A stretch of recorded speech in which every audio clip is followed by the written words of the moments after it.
Первый приезд я воевал 4,5 месяца.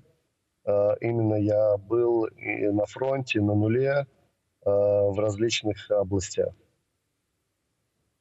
Що ви там бачили? Ну, то, что я там видел, как бы это, я уже говорил, это не такие прям совсем приятные вещи, которые должен видеть человек и даже военный.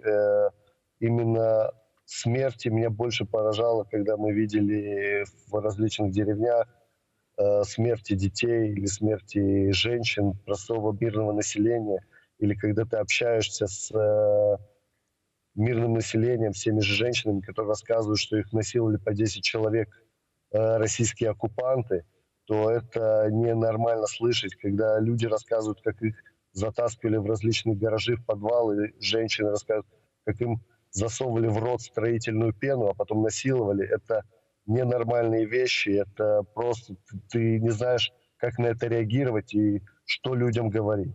И что тебе остается только делать, это стиснуть зубы и воевать против врага и вытеснять его с территории Украины, чтобы этого впредь никогда не было, и чтобы остальное население, которое осталось еще жить, чтобы они не видели такого и не прочувствовали это на себе, которые многие с украинского населения это прочувствовали на себе. Якщо у військових, які, як ви, це почули, стає вибір ліквідувати ворога на місці чи взяти в полон, що вони обирають?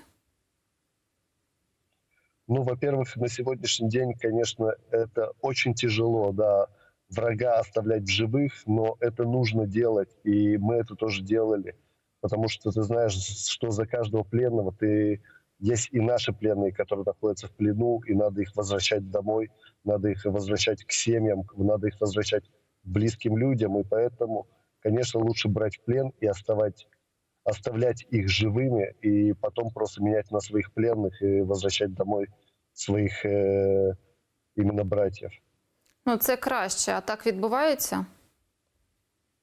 Да, так и делают, потому что, опять же, я скажу, наши ребята, они более человечны. Они человечны даже к тем же пленным, которых берут в плен и которые убивали их родных и близких, и все равно наши военные остаются более человечными, даже к тем же пленным именно российского агрессора.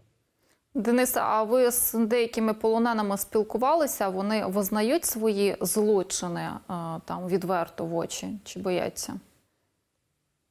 Они, конечно, на тот момент они больше боятся, и они будут говорить все, что ты хочешь услышать. Они будут говорить, что они никого не убивали, что они лично ничего не делали, хотя многие делали, но каждый будет говорить, что он лично ничего не делал, он не стрелял, он совершенно случайно попал на эту войну и вообще не хотел или еще что-то. Это вполне как бы логичные вещи, что будет говорить пленный.